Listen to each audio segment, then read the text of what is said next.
शिवपुराण की वह अनसुनी कथा जब राजा दक्ष के अहंकार को सबसे पहले महर्षि दधीचि ने चुनौती दी थी। दधीचि और राजा क्षुभ का युद्ध। दधीचि और उनके मित्र राजा क्षुभ के बीच श्रेष्ठता का विवाद। दधीचि का शुक्राचार्य से मृत संजीवनी विद्या सीखना और महादेव की कठिन तपस्या करके 3 अजय वरदान प्राप्त करना। जब राजा दक्ष ने शिवजी के बिना महायज्ञ का आयोजन किया, तब दधीचि ने उन्हें चेतावनी दी। बात न मानने पर महर्षि ने यज्ञ मंडप त्यागते हुए दक्ष और वहां उपस्थित देवताओं को शिवक्रोध में भस्म होने का श्राप दिया। दक्ष के अहंकार का अंत और आगे चलकर देवताओं की रक्षा के लिए महर्षि दधीचि द्वारा अपनी अस्थियों का महादान, जिससे वज्र का निर्माण हुआ। शिवपुराण में एक ऐसी घटना का वर्णन मिलता है जिसने देवलोक की नींद हिलाकर रख दी थी।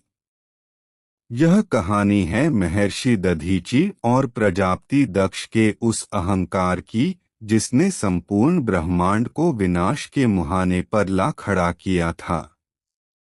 एक समय की बात है, महर्षि दधीचि और उनके परम मित्र राजा क्षुभ के बीच इस बात पर विवाद हो गया कि राजा श्रेष्ठ है या ब्राह्मण।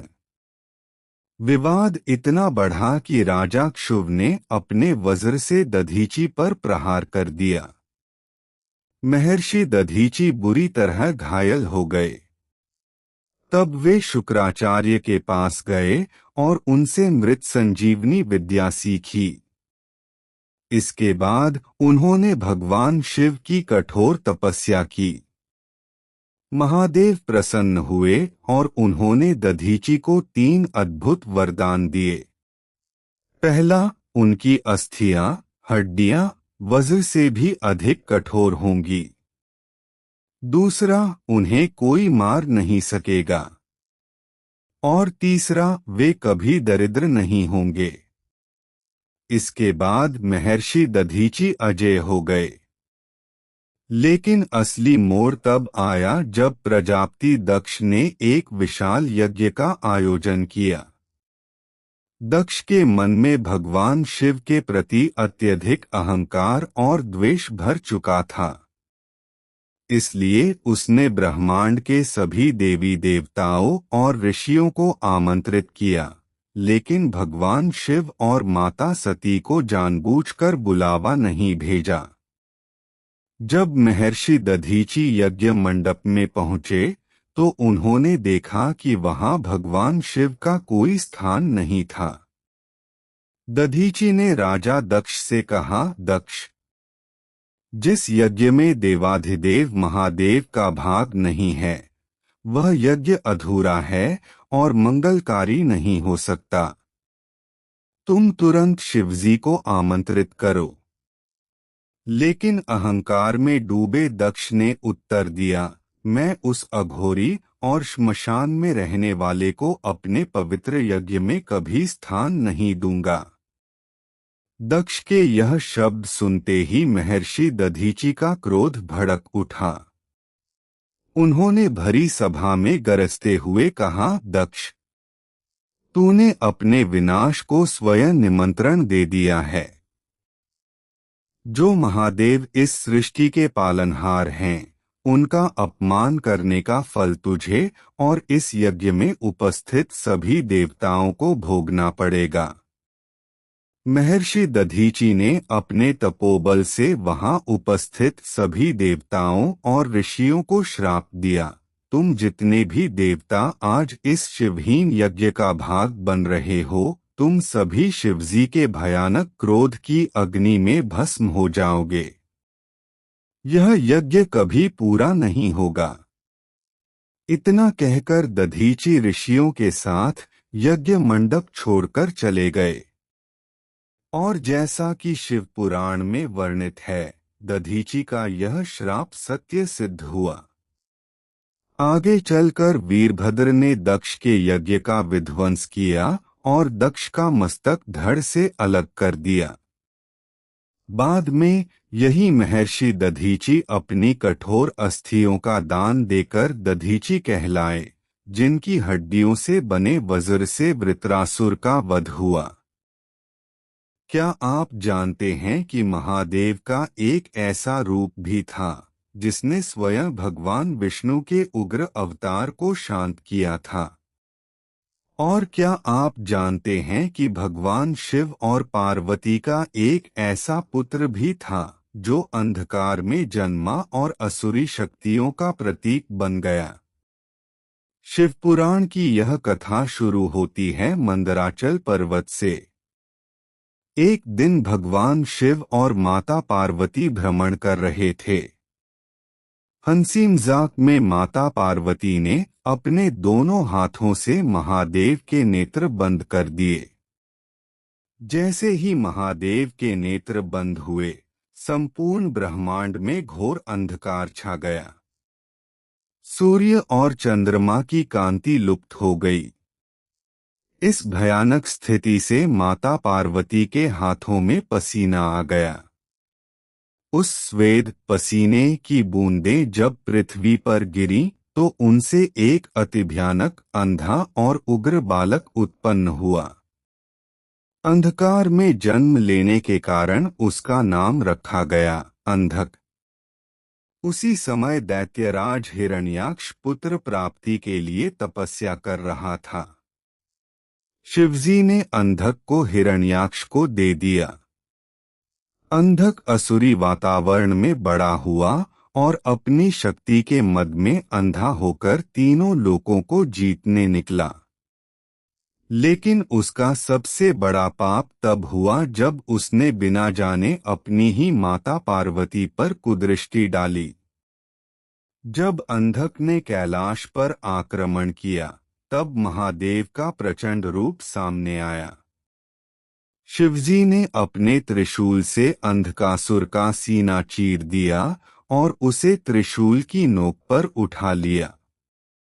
सैकड़ों वर्षों तक अंधकासुर त्रिशूल पर टंगा रहा। उसकी देह का रक्त बहता रहा और उसका सारा अहंकार नष्ट हो गया। जब अंधक को अपनी भूल का एहसास हुआ तो उसने त्रिशूल पर टंगे टंगे ही शिवजी की स्तुति करना शुरू कर दिया।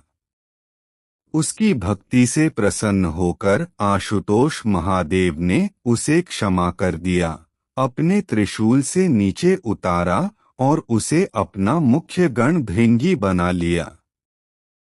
लेकिन कहानी यहीं खत्म नहीं होती। शिवपुराण में एक और अति दुर्लभ अवतार का वर्णन है, शरभ अवतार।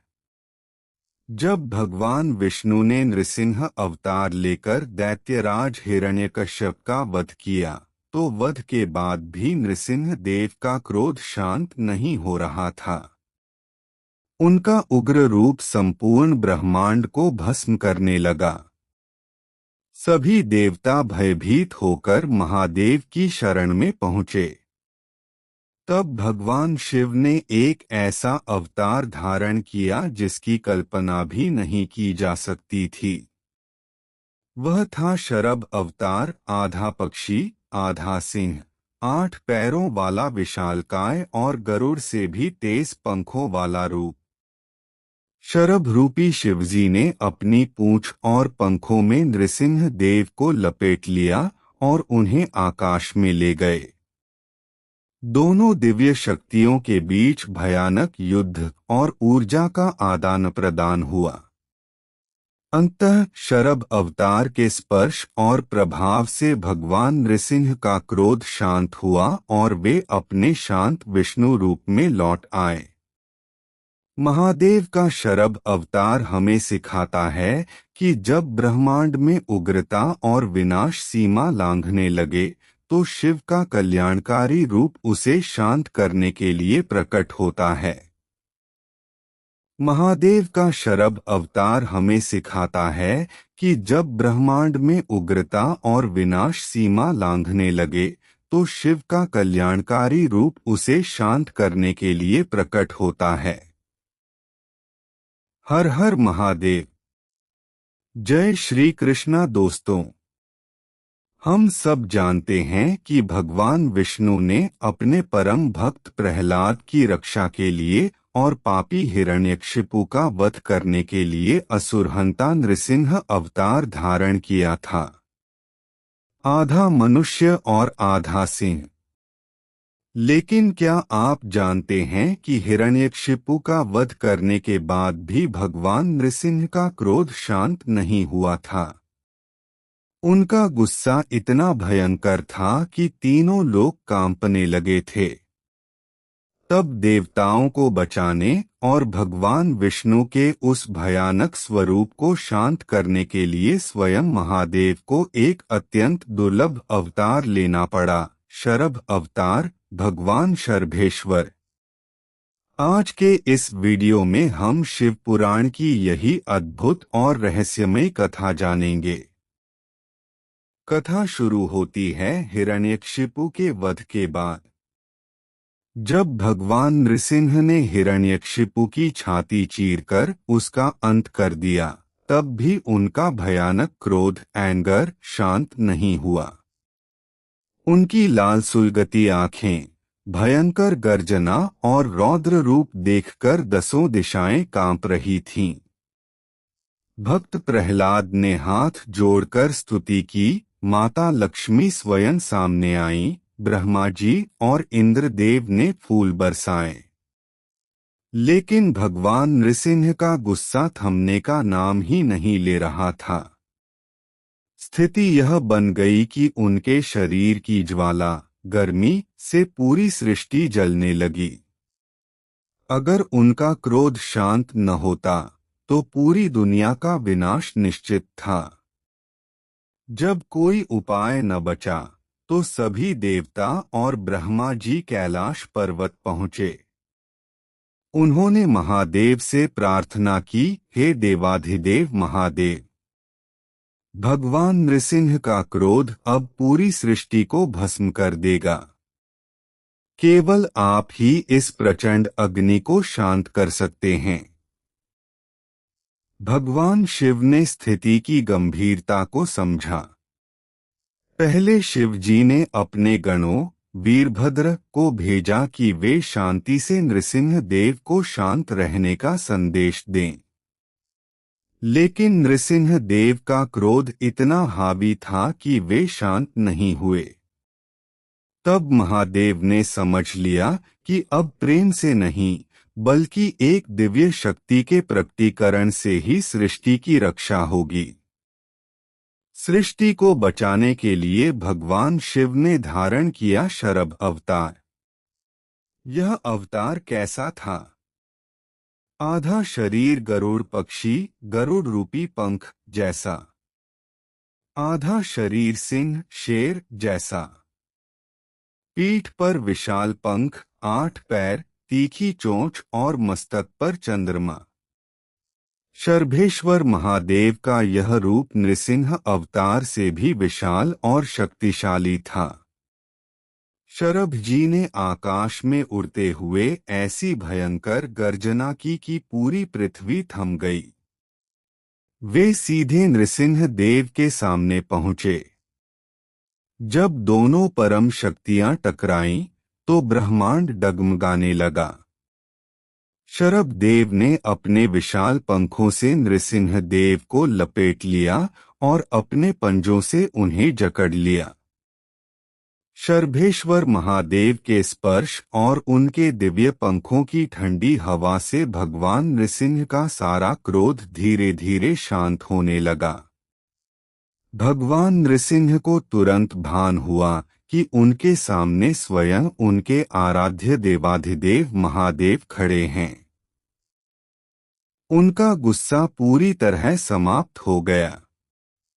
भगवान नृसिंह ने महादेव के शरभ अवतार को नमन किया और कहा, हे महादेव, आपने मुझे मेरे ही अतिक्रोध की ज्वाला से मुक्त कराया और सृष्टि को विनाश से बचा लिया।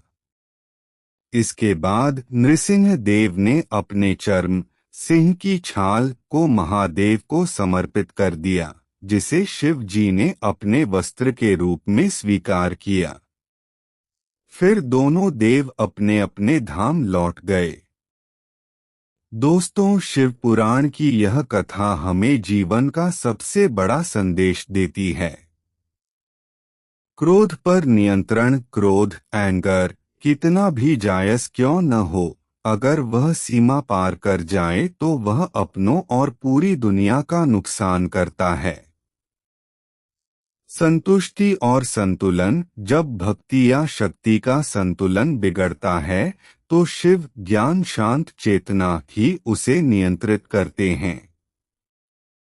अगर आपको यह अनसुनी कथा पसंद आई हो तो इसे लाइक करें, शेयर करें और कमेंट में हर हर महादेव जरूर लिखें। हमारे चैनल को सब्सक्राइब करके बेल आइकन दबाएं। हर हर महादेव।